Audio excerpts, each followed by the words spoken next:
Breaking news tonight, horror on the runway as a plane crashes in Russia. The jetliner engulfed in flames during an emergency landing in Moscow. As desperate passengers escape down emergency slides, dozens are feared dead, including children. Outrage and confusion after a history-making disqualification at the Kentucky Derby. With millions of dollars at stake, maximum security loses his crown in a controversial call. What his owner is saying tonight. A new reversal from President Trump, why he now says special counsel Robert Mueller should not testify before Congress.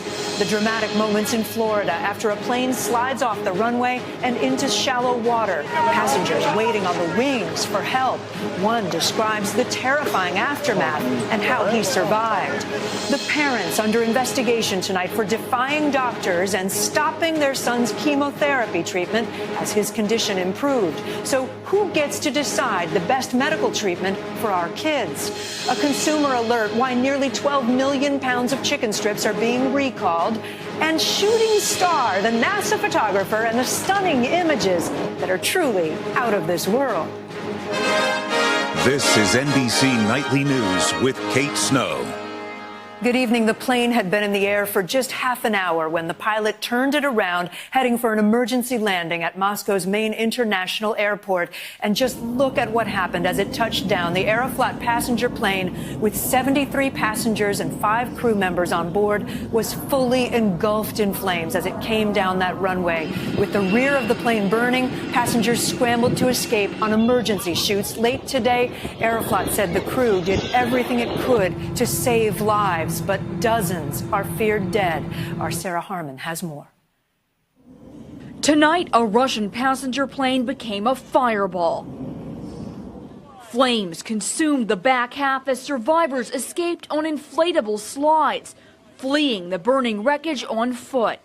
The Russian-built Sukhoi Superjet was operated by Aeroflot and took off from Moscow Sunday night, en route to the northern city of Murmansk. Russia's Interfax news agency reported the pilots issued a distress call immediately after takeoff, and the plane circled back 30 minutes later for an emergency landing. While it's too soon for a cause, aviation experts say this video will surely provide crucial clues. You're not just seeing a little fire in one localized area on the airframe. You're seeing a trail of heavy, thick flame and smoke, and that could only be from a breach in the fuel system. For survivors, a harrowing ordeal and nothing short of a miracle. Sarah Harmon, NBC News.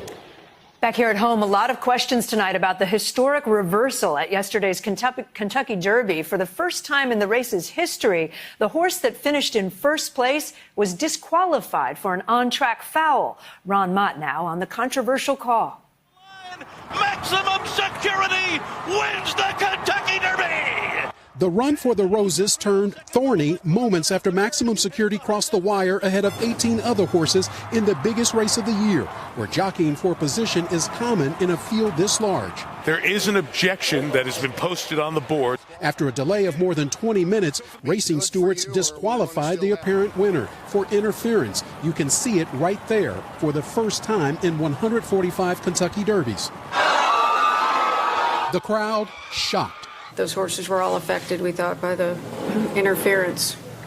Therefore, we unanimously determined to disqualify number 7. That meant a 65-1 long shot Country House claimed top prize of almost $2 million, returning handsome payouts to anyone daring to bet on him. It's bittersweet.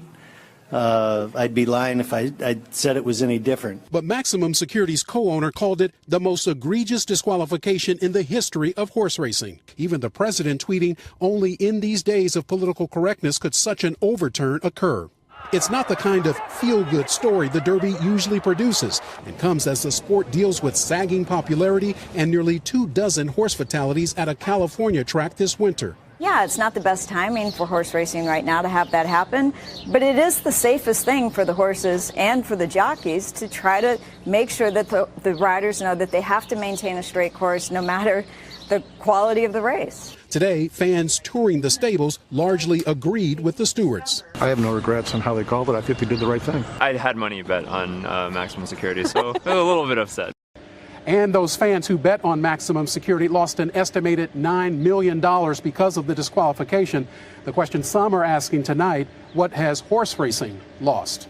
Kate? Ron Mott at Churchill Downs, everybody talking about it. Breaking news in Washington tonight, President Trump making a big reversal and weighing in on whether special counsel Robert Mueller should testify before Congress. The president now says no, potentially setting up yet another battle with Democrats. We get the latest from NBC's Hans Nichols. Tonight, a late objection from the president on special counsel Robert Mueller's potential appearance before Congress. Bob Mueller should not testify, the president tweeted. No redos for the Dems. The president now taking the lead on a decision he had outsourced to Attorney General William Barr. Should Mueller testify? Would you like to see him testify? I don't know. That's up to our Attorney General. Barr saying last week he would allow Mueller to testify. What about Bob Mueller? Should he be allowed to testify before this? I've already said publicly I have no objection to him. And Trump's comments coming just hours after Democrats said they are trying to finalize Mueller's appearance. The latest face-off is a new poll finds Americans are evenly split on impeaching President Trump in the wake of Mueller's report.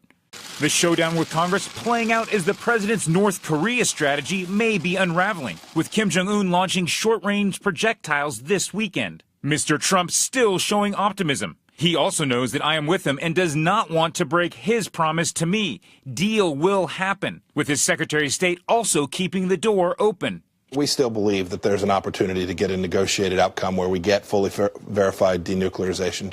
Analysts say the short-range launch didn't violate Kim's promise to stop testing intercontinental ballistic missiles. It is very, very clear and calculated.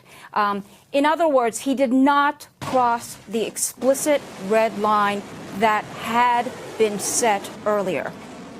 While the president seemed to want to de-escalate with North Korea, he increased pressure on China in the trade talks, tweeting that he would raise tariffs from 10 to 15% if an agreement were not reached by Friday. Kate? Hans Nichols at the White House for us. Hans, thank you.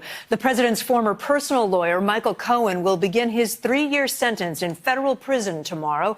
Kathy Park has more on Cohen's last weekend of freedom and what's ahead for him in prison. Michael Cohen walking around Manhattan this weekend, enjoying his last hours as a free man. Did you think when you started working for Donald Trump you'd end up in prison? At one point, he snaps at a photographer. You're putting my family in danger, and it's not acceptable. Moments later, he's shaking hands and posing for a photo with a fan.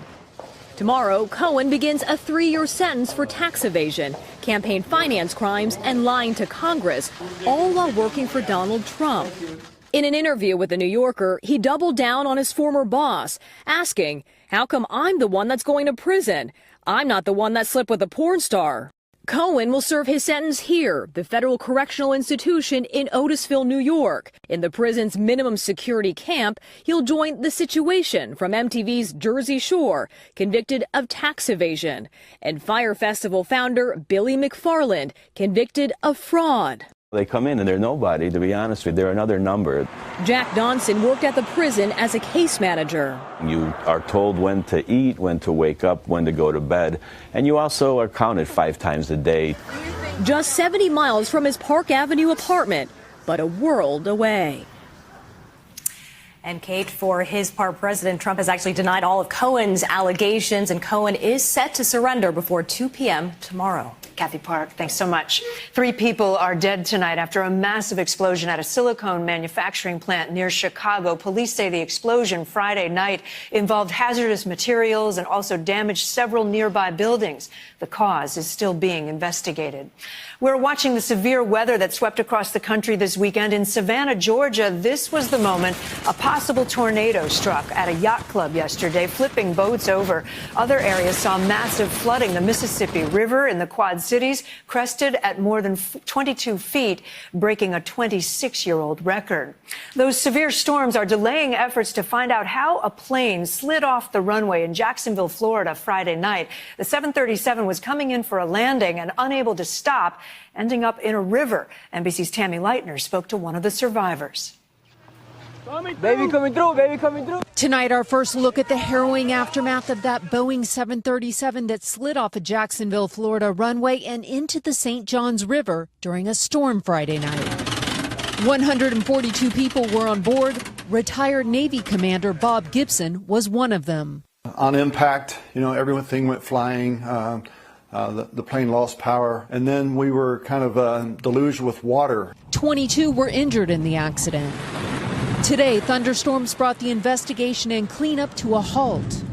Was there any fuel leakage in the river? The fuel tanks were breached when the aircraft went through the seawall.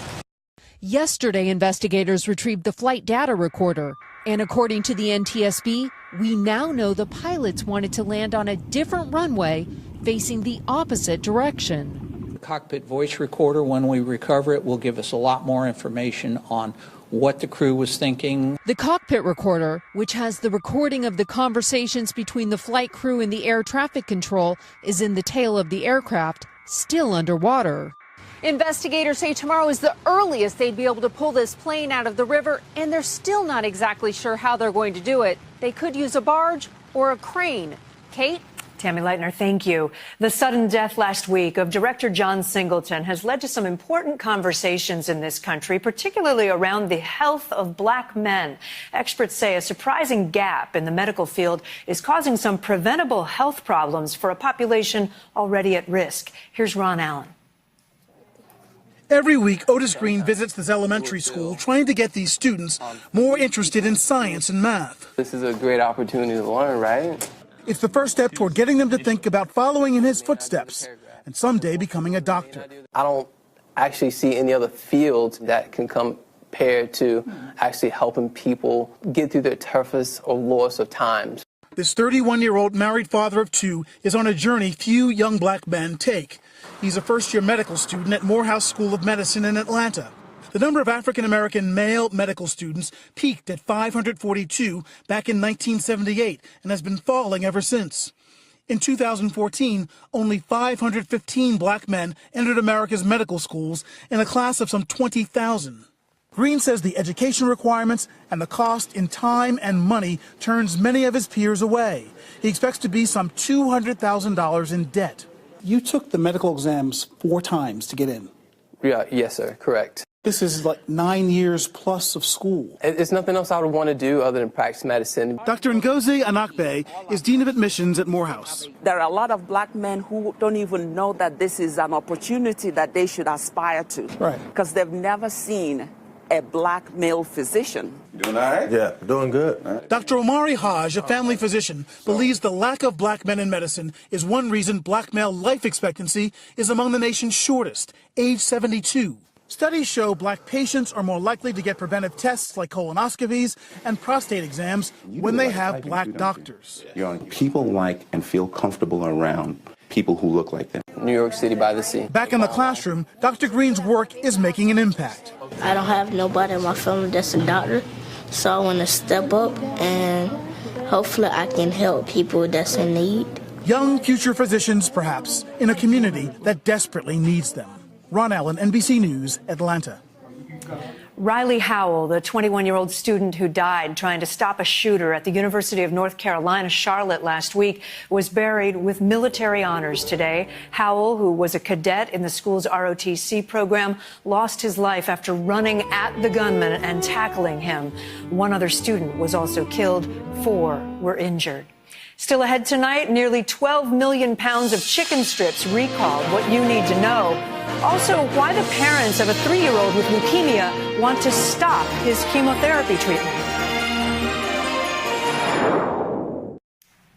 A 3-year-old Florida boy diagnosed with leukemia is caught in the middle of a fight between his parents and local authorities. When the parents decided to halt chemotherapy, the police stepped in and took the boy away. The case is raising serious questions now about parental rights when it comes to a child's medical care. Molly Hunter has more. A show of support this weekend for little Noah McAdams. We fight for Noah's rights. The 3-year-old was diagnosed with leukemia last month. We were absolutely shocked, devastated. After 2 chemotherapy treatments at his Florida hospital, his parents, Joshua and Taylor, say he improved and, according to his lab tests, showed no signs of cancer. The hospital wouldn't specifically comment to NBC News on Noah's case, citing privacy concerns. We just want one of the therapies that are less drastic than chemotherapy. The parents then sought a second opinion at an Ohio hospital, but Florida authorities issued an endangered child alert and tracked them down in Kentucky. According to his parents, Noah was taken away and a judge placed him with his grandparents. I want my son home, and I want him to be treated with a treatment that is not going to damage his little body so much. But doctors say continuing chemotherapy is the most effective treatment. We need chemotherapy. It is the most effective mechanism, the most effective therapy for getting us to that 90% cure. Noah's parents vow to continue his medical checkups, but did they have the right to refuse his chemotherapy in the first place? In order for the state of Florida to override a parent's wishes as to medical care, the state has to show medical neglect.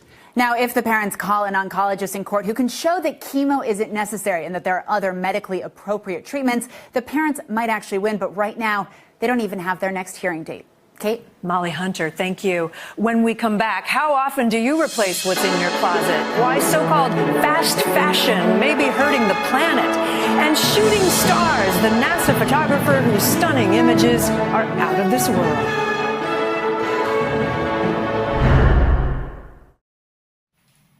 An alert now about a food a lot of us have in our kitchens. Tyson Foods announced it is recalling nearly 12 million pounds of its frozen, ready-to-eat chicken strips. They could be contaminated with pieces of metal. The move is an expansion of a much smaller recall that happened in March. Now to an environmental story hiding in your own home. If you're constantly filling and then purging your closet, you may be contributing to a growing pollution problem. In tonight's Protecting Our Planet segment, NBC's Ann Thompson on the impact of so-called fast fashion. For Americans who love to shop, fast fashion feeds the frenzy. Define fast fashion for me.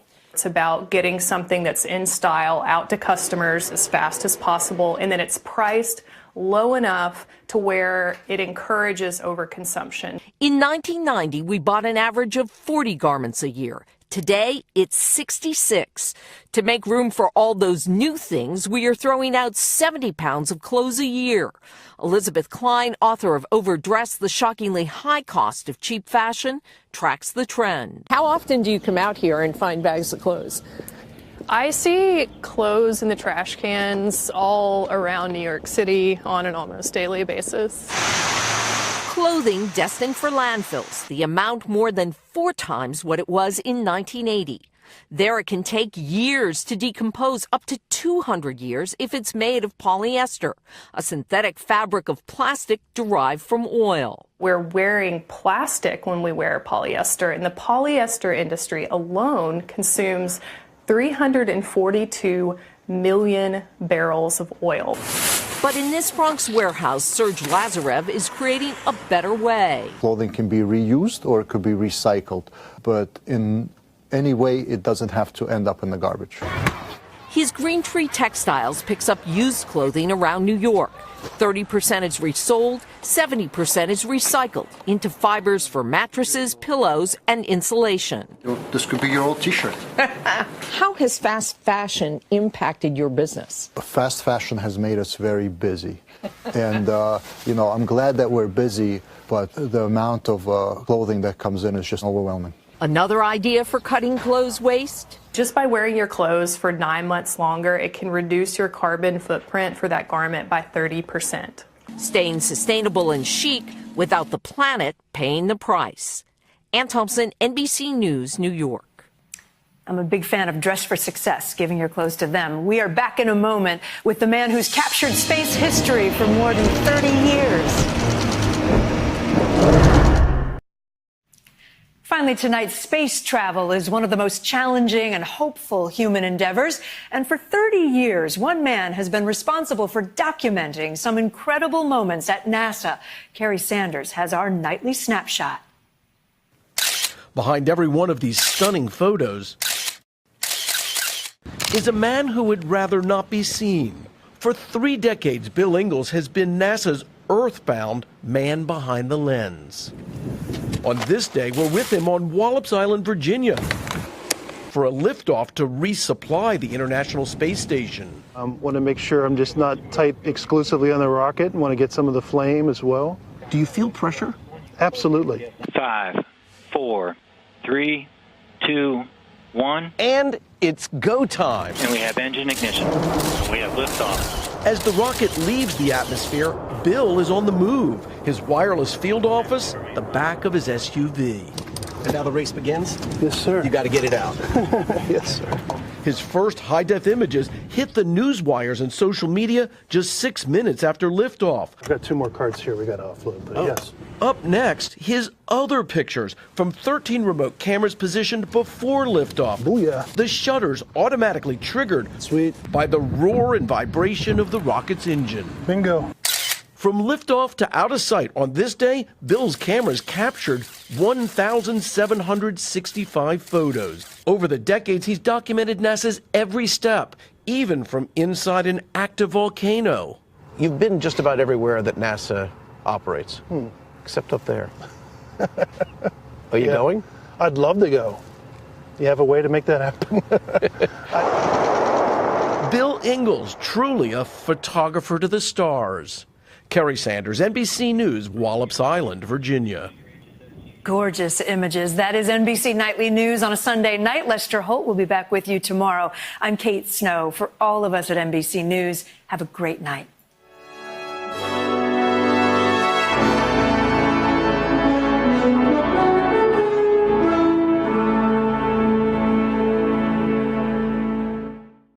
Hey, NBC News viewers, thanks for checking out our YouTube channel. Subscribe by clicking on that button down here and click on any of the videos over here to watch the latest interviews, show highlights, and digital exclusives. Thanks for watching.